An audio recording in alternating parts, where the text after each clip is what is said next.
Chapter 31, Rejected. As I predicted, news of how Yeshua had healed the official son spread far and wide.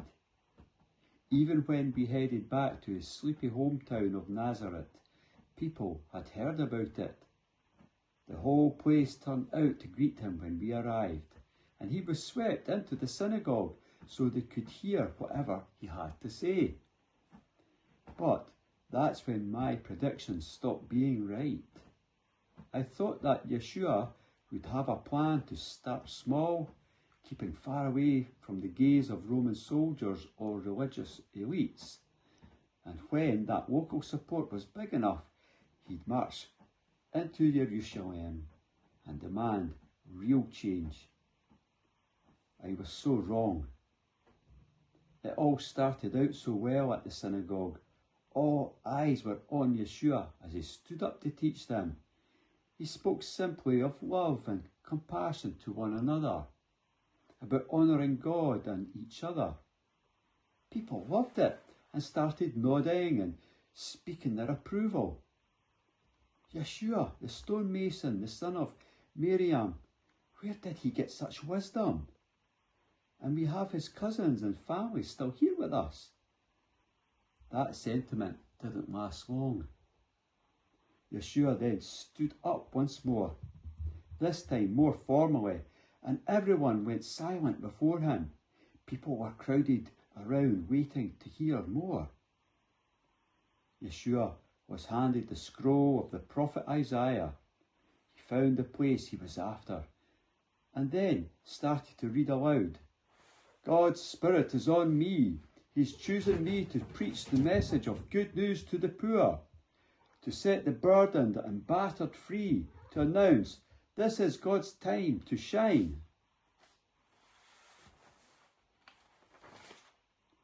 Then he spoke these words. You've just heard scripture made history. It came true just now in this place. He then rolled up the scroll, handed it back to the assistant, and looked across at everyone with a piercing stare. Every eye in the place was on him, intent. Everyone was hoping for some words of divine affirmation for his local town, for the faithful chosen. Instead, Yeshua gave it to them straight. You will tell me, do here in your hometown what we have heard that you did in Kfar Nahum. He paused. Surely I tell you, no prophet is accepted in his hometown. The atmosphere turned in an instant from comfortable self-congratulations to chaos. Everyone suddenly started talking, their voices tumbling one over another. The main elder was standing now, furious. Are you, Yeshua, passing judgment on all of us, judging us as lacking in faith? It seemed he and many couldn't contain their shock about Yeshua's challenging their lack of faith. The elder continued, only God can judge us.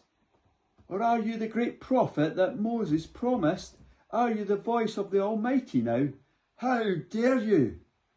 Some of them were mocking and saying, you're speaking above your station, Joseph's boy. Everyone was on their feet, voices raised, and the anger was building. We have never heard such arrogance. Just remember what you came from, builder. The words spat out of the religious elder, and I was backing out of there fast, but there was no escaping the surge of the crowd. Yeshua has somehow stirred up the ultimate hornet's nest among this religious home crowd, and it wasn't looking good. In a matter of minutes, they had Yeshua roughly herded out of the synagogue and down towards the edge of the village, where the ground falls away into a steep valley below. The crowd was incensed. It felt like everything was unravelling faster than I could keep up with. The same villagers who had been happily nodding their heads at the start and congratulating themselves on having helped raise such a remarkable man were now chasing him towards a cliff. They wanted blood. Yeshua was right in the middle of the crowd now, being forced along towards the valley edge. I ran alongside, trying to keep up. It was only when the crowd reached the actual cliff itself that the hordes pulled back a little. Yeshua was only a few steps from the precipice now. One push and he would be gone. Then he turned back to face them. He had this expression that I didn't expect to see at all. The message in his eyes was unmistakable. Do not mess with me. The crowd sensed it and shrank back just a fraction.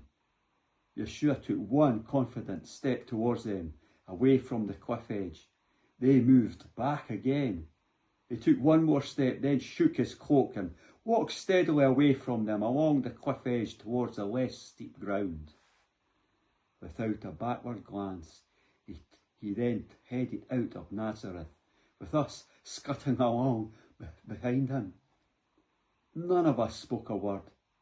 It had been a traumatic moment, and for a while I couldn't make up my mind how I felt about what had happened in this hometown of his.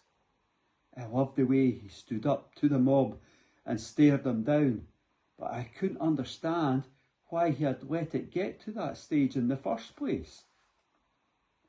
He had them in the palm of his hand when he was teaching them in the synagogue and reading from the scrolls. Why did he have to wind them up like that? It was as if every time that anyone felt like they had figured him out, myself included, he showed another layer to who he was. Like he was cleverly undoing everything that we had got wrong about God. And it made many people very uncomfortable. Truth can be a little like that sometimes.